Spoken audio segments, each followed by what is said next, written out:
Hello, my name is Ifeoma Nwogu, and I am from the Department of Computer Science and Engineering at the University at Buffalo. Welcome to the S-Delhi 10th Anniversary Conference. And today I will be sharing a little bit about a project that we've been trying to get off the ground. And it's the role of, we're developing an AI-driven sign language interpretation device for Nigerian children in the home. And my collaborators are Dr. Roshan Paris, Karthik Dantu, Ruchi Gamta, and of course, Emma Asone. So without much further ado, we could jump right in. So this research and our preliminary results were already presented at the 32nd International Joint Conference on Artificial Intelligence, which is a premier gathering of researchers in AI. And this was last year, August, in Macau, China. The research is a collaborative effort between the University at Buffalo and S-Delhi, our hosts for this conference in Nigeria. So the quick roadmap of this talk, I'll present to you an introduction, a motivation, our reason for wanting to really implement these AI devices for sign language interpretation in Nigeria. And we'll talk briefly about the project overview. We'll see the link to the United Nations Leave No One Behind paradigm.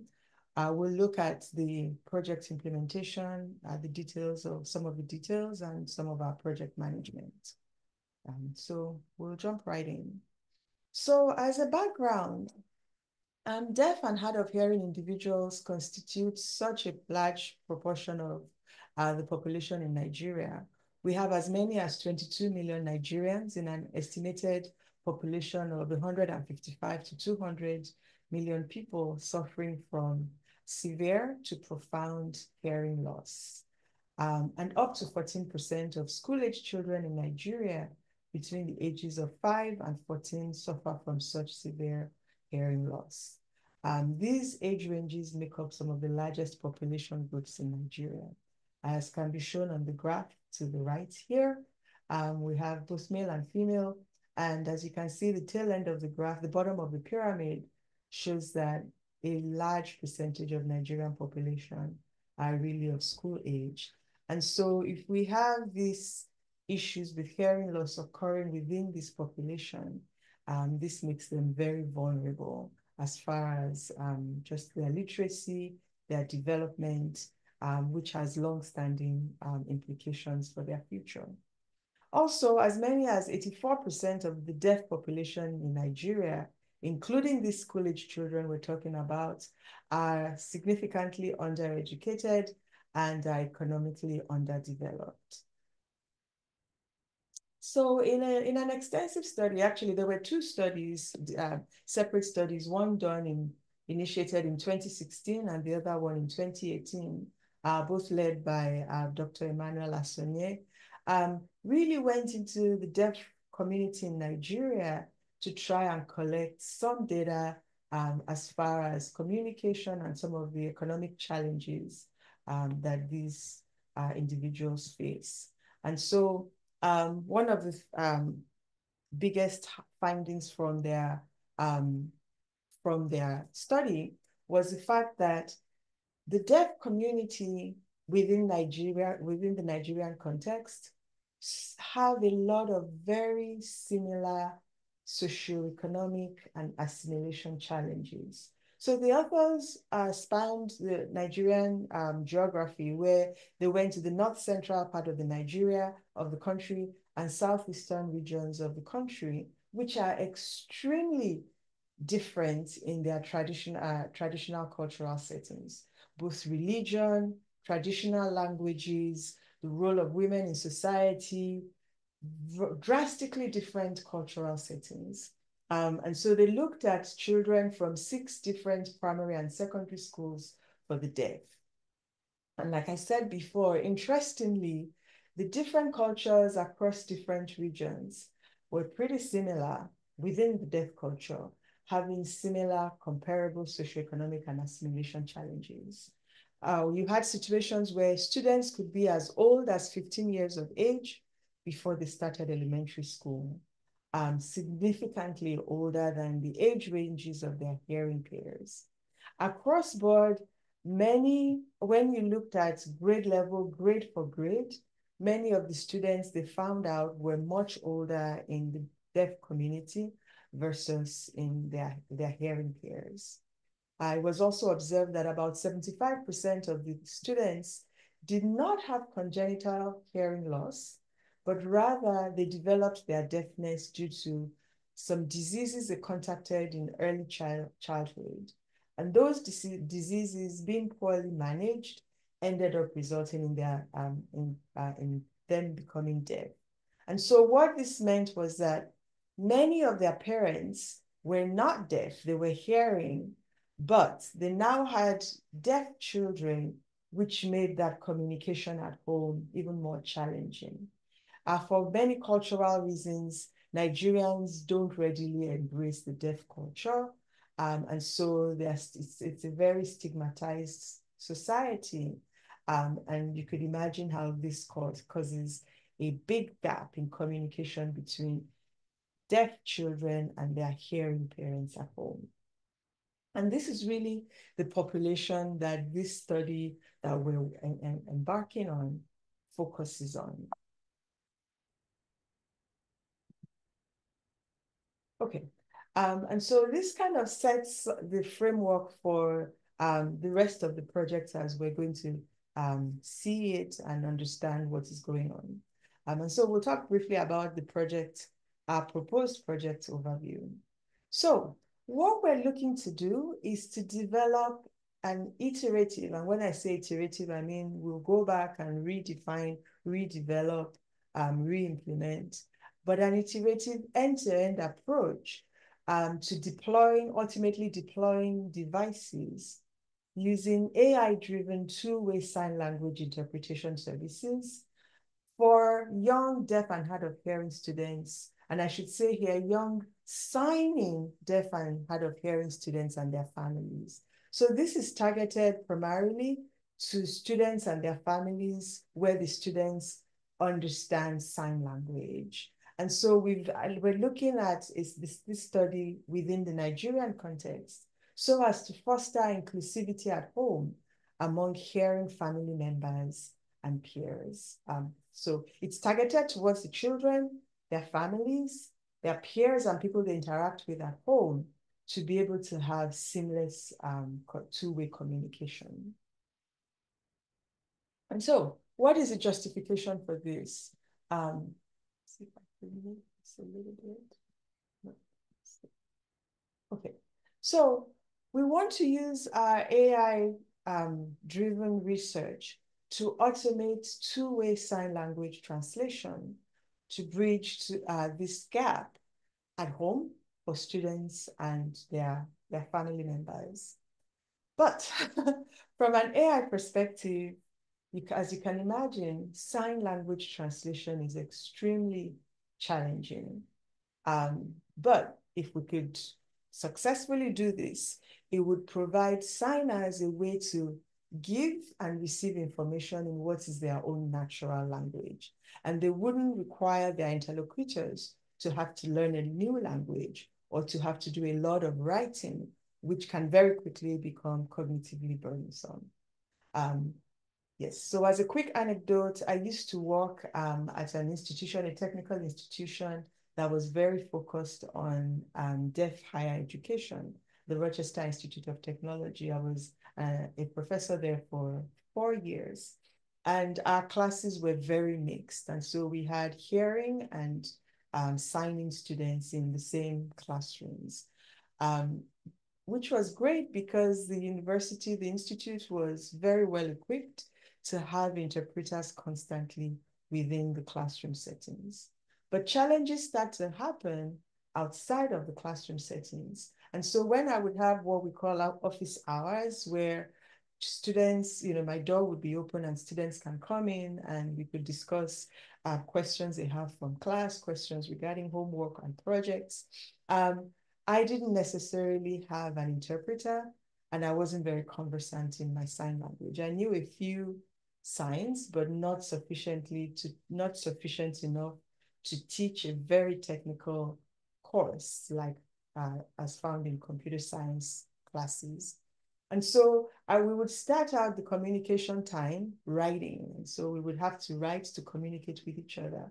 But very quickly, this kind of communication could become very burdensome, cognitively burdensome. It's hard to express a lot of information with writing only. It's much more natural, much easier to communicate via our natural language. And so for me, it would be through speech. And for the deaf and hard of hearing students, it would be through signing. And so this posed a challenge, but because I was instructor, I went the extra mile to make sure that I would, even if I was cognitively burdened, I would still continue to engage with the student because I know they need this time with me. Now, change the scenario a little so that these students are now interacting with their peers who are hearing.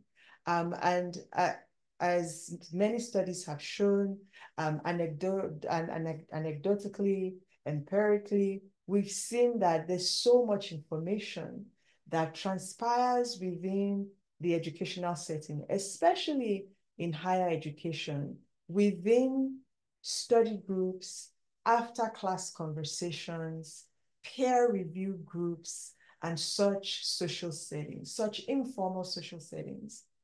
And what I observed very quickly was that students who were deaf and hard of hearing, if there was just one or two of them in the class, they had a hard time engaging in the larger population, where other students could very quickly share information. This was a social group. And so the deaf and hard of hearing students missed this opportunity. And that was when, to me, the role of having such devices that one could carry around and could give, even if it's rudimentary course interpretation, like nothing we're developing here would replace a well-trained interpreter, but at least something rudimentary to allow students engage in communication over time, I believe would be very valuable. And so this was in the context of educational setting, but within the Nigerian context, we're looking at home because the implications of communication at home is much, much far-reaching in the Nigerian situation. And so we believed that embodied agents such as virtual graphical avatars or even small robots that can interact autonomously with humans. One, they could enhance social performance and perception. They could successfully provide a natural vehicle for language learning, for language dissemination. They could improve sign language tutoring, and specifically, they could be very effective in communicating in sign language with deaf and hard of hearing individuals. So this particular study that I quote was on infants, deaf and hard of hearing infants. But in the wider context, it could be a very good vehicle for effectively communicating with deaf and hard of hearing individuals.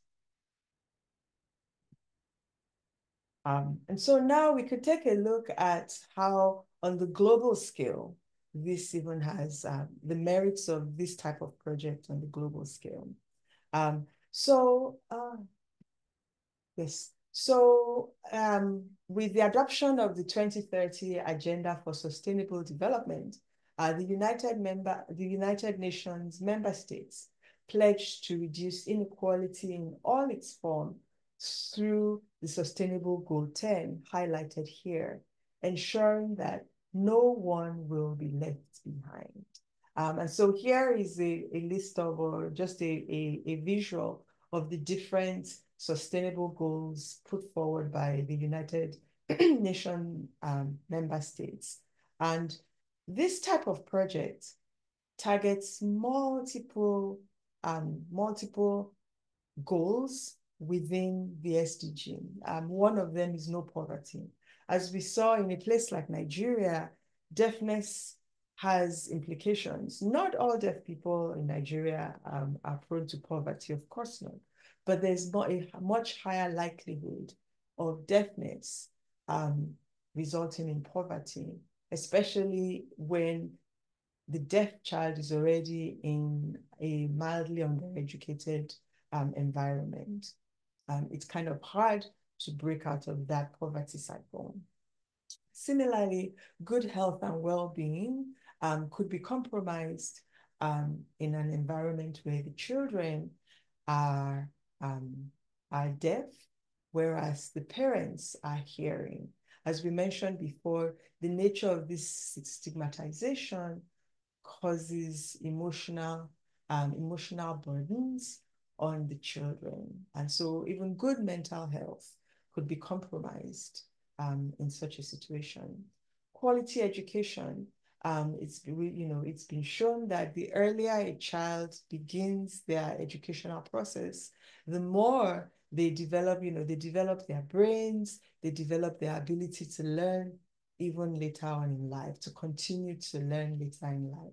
And so when you have a child not starting their elementary education as old as their teenage years, there's so much that's been lost of early childhood learning that significantly compromises the quality of their ultimate education. Decent work. So very linked to goal 4 is goal 8. Without that quality educational baseline, the hopes of decent work, economic growth, again, breaking out of that poverty cycle is diminished.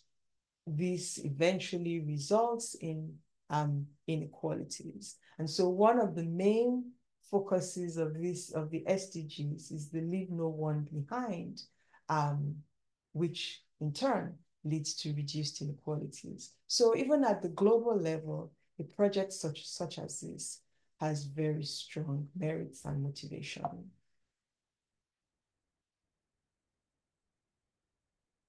Right. So just to put that in more formal tones, this project goes beyond the traditional research objectives. It connects to the UN sustainable goals of quality education, decent work, reduced economic growth, and ultimately reduced inequalities.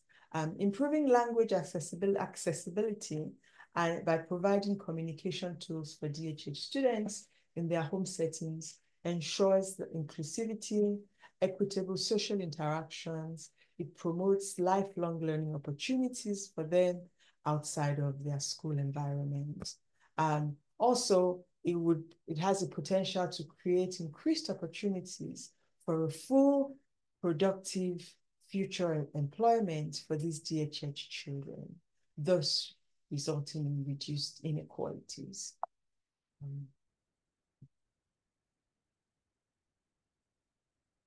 Right. So still moving ahead within this context, the Leave No One Behind principles aims to combat discrimination, rising inequalities within and amongst countries. This work that we're hoping to implement end-to-end within Nigeria has very strong implications within the country. Again, the UN agenda cites that a major cause of people being left behind is persistent forms of discrimination. And so communities such as the deaf community in developing countries such as Nigeria are often marginalized and they're excluded, even by their own family members, resulting in them being left behind.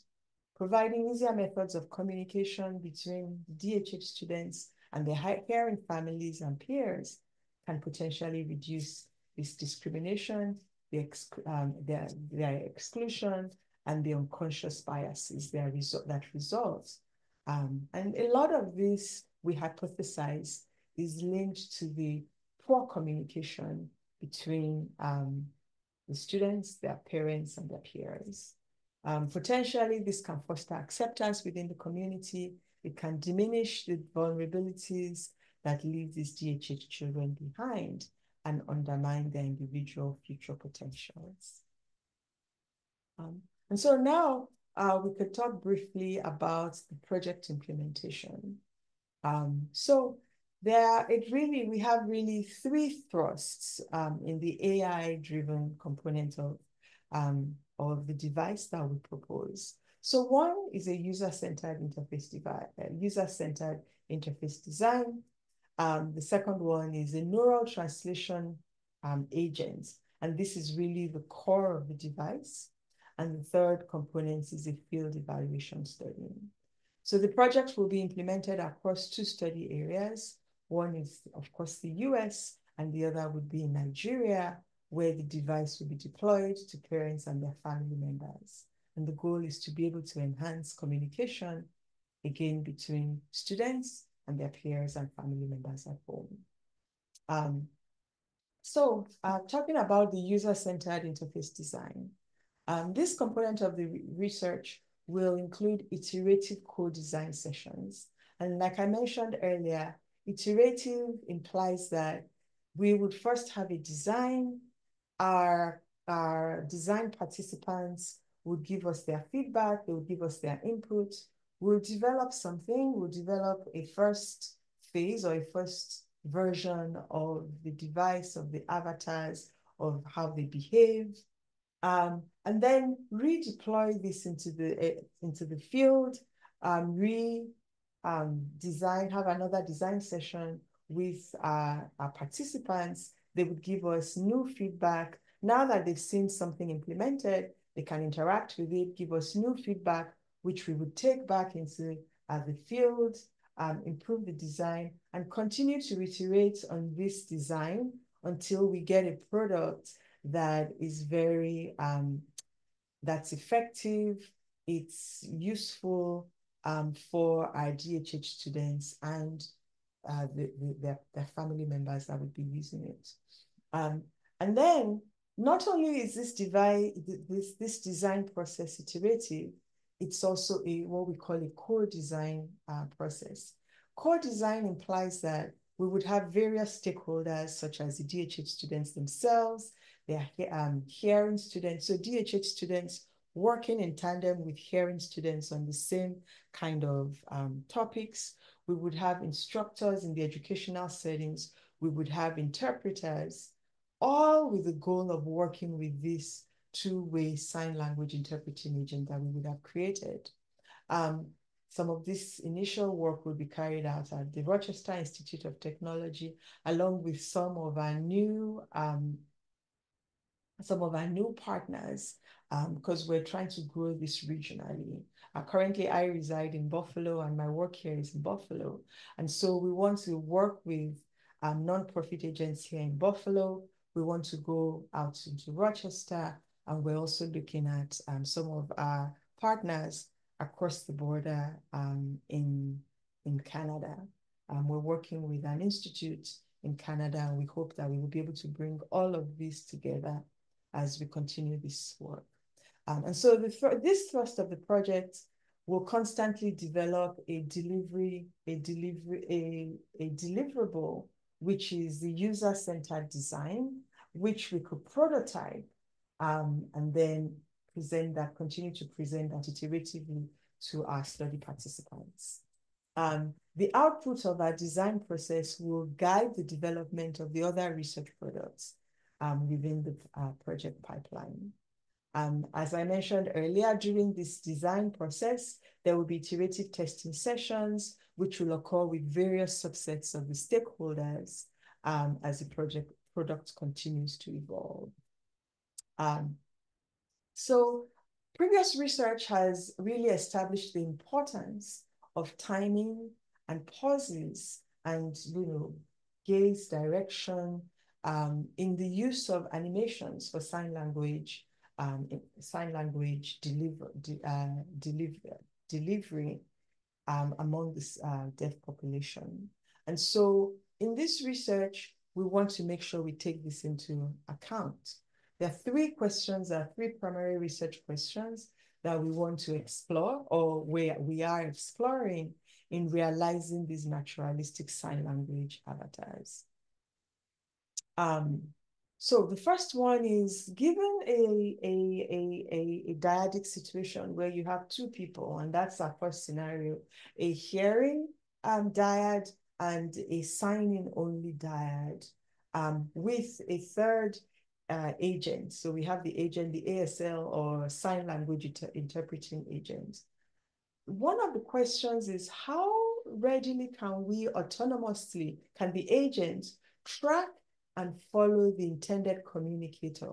And what I mean by that is, so if you had, so this is an example involving two participants, one hearing, one deaf. And this is the agents, the type of agent that we're talking about.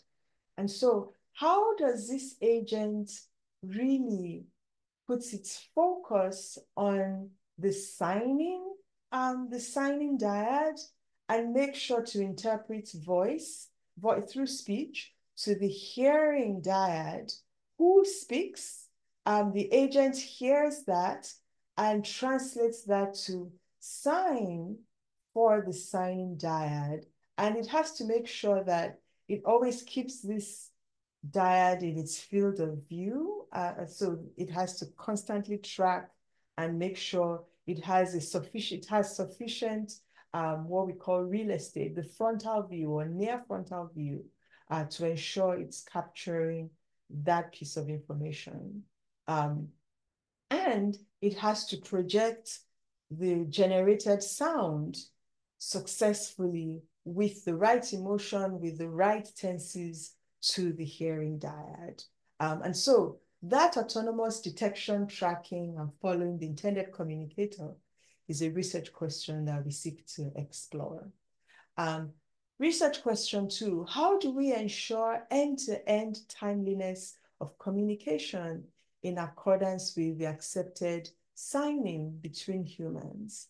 And so this is where we want to ensure that the pauses, the timing of the signs, they convey correct information. They convey the correct tenses. They convey the correct emotion.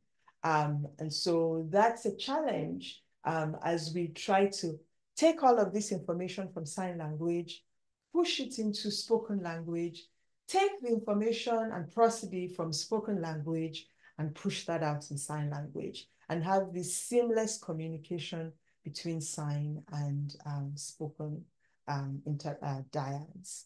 This is something that human interpreters do so seamlessly. But for us to now create an AI model to accomplish this could be a very challenging research question that we seek to answer. Now, thirdly, how do we constrain two-way translation sufficiently so as to operate on a small mobile device that can be deployed in a low-resource third-world country? So first of all, going back to this kind of scenario, this is an expensive robot. We're using this initially because we're removing a lot of the constraints. Right now, we just want to answer the first two research questions, see how well we're able to, how far we can get with that. But we know that ultimately, if this is going to be deployed in a country like Nigeria, we need something that would be able to be developed, we call them edge devices, but deployed onto, say, a tablet, an inexpensive tablet, and can track successfully both the spoken and the signing only dyads.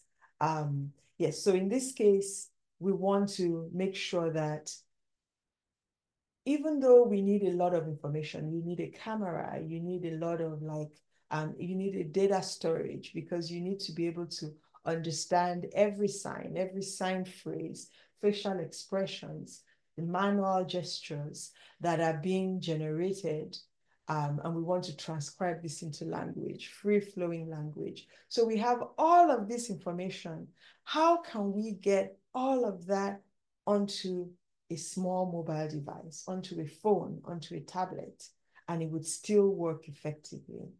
And that's a systems challenge that we absolutely have to solve if this project will be successful. So those are some of the challenges we're working on and we're aiming to answer within the user design phase of the project.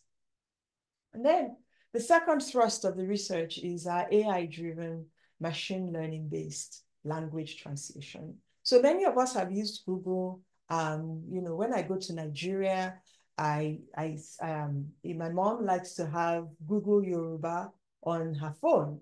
And so you would type things in Google and it responds, it's communicating with you actively in one of the Nigerian indigenous languages, Yoruba, which totally blows my mind because the extent of the language translation model that Google is able to provide on such a small device is really, it's incredible.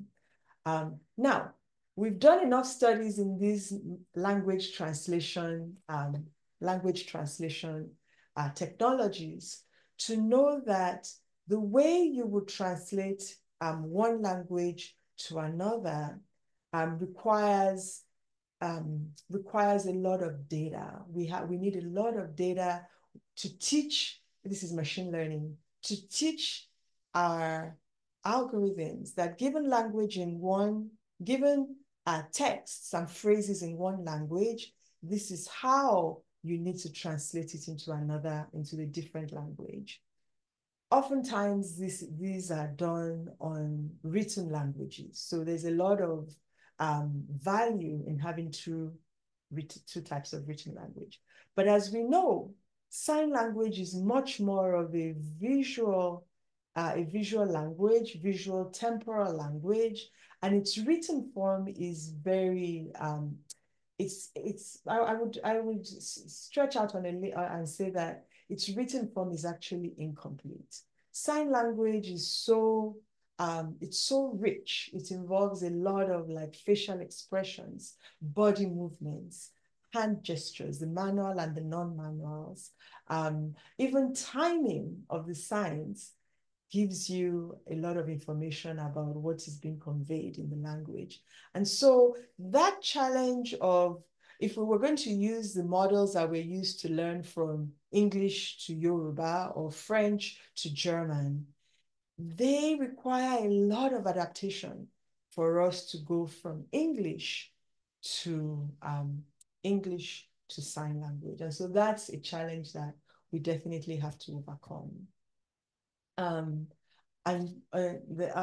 also because this device that we're developing, we want it to be able to communicate in the natural languages of both parties. So if you have a pair of interlocutors, one signing only, one hearing and speaking only, we want the signer to be able to receive and give information in their own natural language signs, but the hearing interlocutor, to be able to speak and hear similarly in their own natural language. And so when we work with texts, it's very important that these texts must be converted to spoken language. And that's where the use of automated speech recognizers would come into play. And in addition, we would use what we call text-to-speech systems. So text-to-speech would be able to receive the text, the conversion. When sign language is converted to text, that text must be converted back to speech. And that's where text-to-speech systems come in. Similarly, when a hearing person speaks, that speech must be generated into text, because with a lot of these machine learning models, we work with texts, and that text is eventually converted to sign language. And so we have we're interested in creating these multicultural data sets. And so you would see that I'm using ASL a few times in this presentation. And part of it is because our initial task is going to be working with American Sign Language. And what we successfully develop with American Sign Language, we will very quickly pivot into indigenous sign languages. And this is the goal. There's been a lot of resources that's been collected for ASL. And so we want to take advantage of these resources to learn how to develop avatars, how avatars can sign, have facial expressions, and then take that piece of information and use them for our indigenous sign languages. And so this is an example of the types of features that our machine learning algorithms will be pulling out of people who are signing. We would look at their facial expressions, key landmarks on the face, and these would be what we call the skeleton or poses from the body. Right? That gives us a lot of information about the gestures, about the movements, the dynamics of signers. And so our machine translation would have to be two steps. So one branch would be taking the sign language, converting this into text, which eventually results in hearing, in speech, which is heard by this hearing interlocutor. And then this hearing interlocutor speaks. That speech is converted to text, and that text goes to signs, which is presented back to our signing dyad. And so this kind of loop continues on and on in a conversation between a hearing and a signing individual. And so there's a lot of, we have several steps within the neural machine translation aspects that we still need to continue to hone on until we get a good working sign language translator. And now the last aspect of the study will be the field evaluation study, where again, like we said, the first field evaluation actually happens very early, which involves this iterative design and development. We would be looking at metrics such as effectiveness of the device, how complete, how accurate is the device in providing information to either the deaf interlocutor or to the hearing interlocutor. We would look at its efficiency. Like we said, how well are we able to translate this language in real time? How effective, how much are we able to reuse our resources on the edge, right? That means real time at the time you need it. What is the satisfaction of the users? How comfortable are they with it? How acceptable is its use? And then we'll take the next phase to Nigeria. So while this is happening, we're also continuing to develop the backend, the AI-driven backend, which actually does the thinking, the brain, the translation work. The next phase of the project, the next phase of the evaluation, I should be careful, and not just the overall project, but the evaluation takes place in Nigeria. And this is where SDELI really comes into play. So the non-governmental organization SDELI will host the project in Nigeria. They will assist us with user training, connect us with schools, help in deploying devices so that children can take these devices home, and we can actually have a study and monitor how the devices are used. If this device is treated as an intervention, what is the role of that intervention to these families?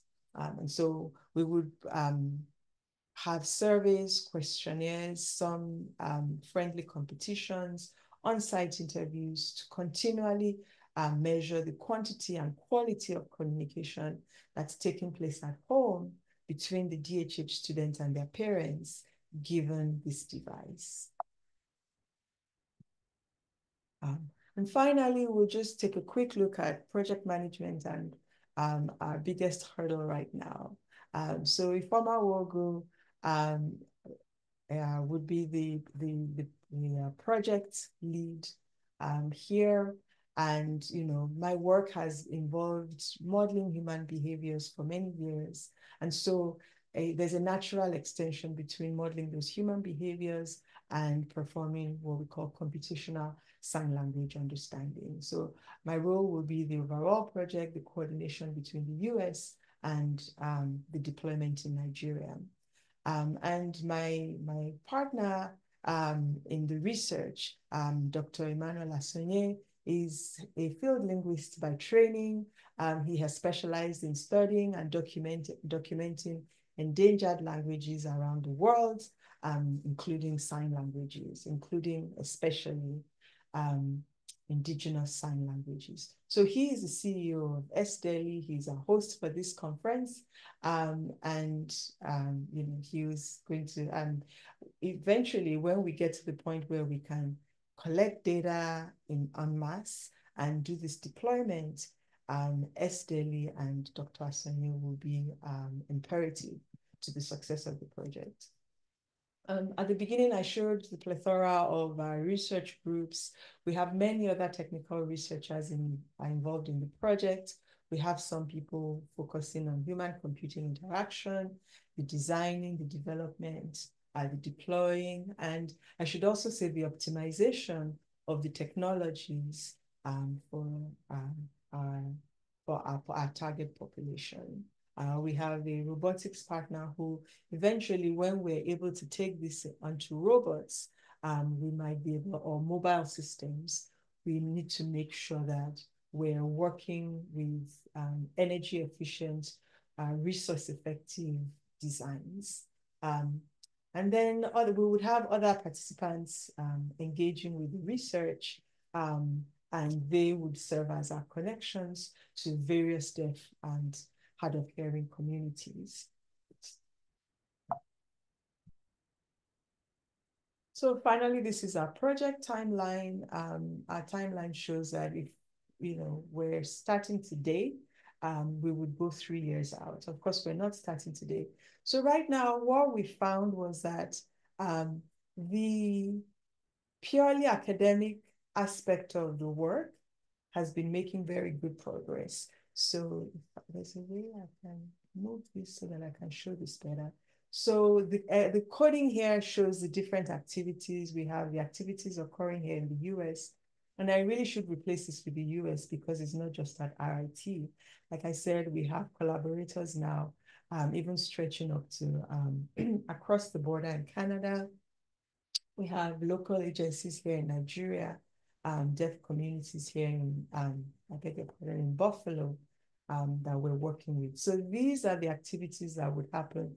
A lot of the interface designs and the field evaluation studies would happen here in the US with the deaf community here, because as we deploy, first of all, American Sign Language, we want to make sure that we get the buy-in from the users of American Sign Language. But we're not going to stop there. The project doesn't stop with ASL. It just leverages the resources that ASL provides.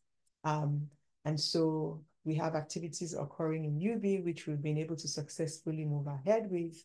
We would have activities occurring in Nigeria, a lot of the case studies, and a second round of field evaluations, deployments to the parents and to the deaf and hard of hearing students and their parents. And then we would have these integration tasks, which are multi-site activities.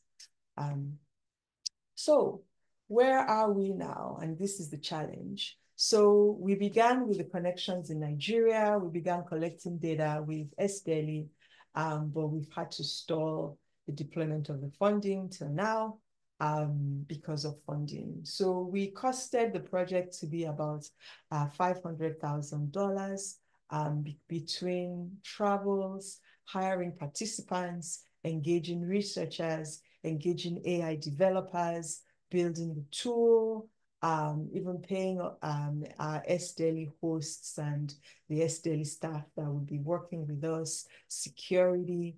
And so there are many hidden costs with a project like this. Initially, our initial cost of $500,000, we were unable to get funding for that till now. And so many parts of the Nigerian end of the project, unfortunately, has been stalled. We're still making efforts to developing the machine translation models. We're working on both the sign to text and text to sign. We continue to publish academic papers on our AI models, but we're working with limited data. We would love to work with data from Nigeria. We would love to be able to get the funds to collect different Indigenous sign languages and to move forward with that.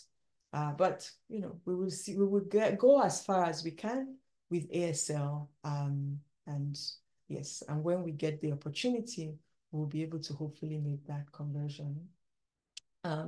So aspects of the human design have been completed by our collaborators, but we haven't had the opportunities to perform full user tests with our deaf community, again, due to funding.